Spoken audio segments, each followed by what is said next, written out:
এয়া আমাৰ ঘৰত কামত লগাই আছো পুৰা শিকিছে কাম ন পাইছানে ঘৰত লাহে লাহে দেই বহুত কাম কৰে ল'ৰাটো তাৰমানে মই শিকাই আছোঁ সি কাম কৰিব জানে বোলে অলপ ভাগৰ লাগে এতিয়া শিকাই আছোঁ কেনেকৈ দাখন মাৰিলে ভাগৰ নালাগে ভাগৰে লাগি গ'ল চোৱা লাহে লাহে লাহে লাহে এয়া অলপ বহি লোৱা বহি বহি অঁ আৰামছে ঘৰতে বহুতখিনি চাফা কৰি দিলে ইয়াৰ পৰা এনেকৈ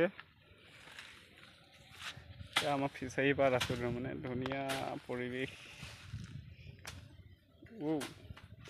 ভিউটো চাওক কেনেকুৱা লাগিছে এই মোৰ ওচৰলৈকে আহি আছে এই ভেৰি গুড এতিয়া মোৰ পাল হাই হাই এটা কৈ দিয়া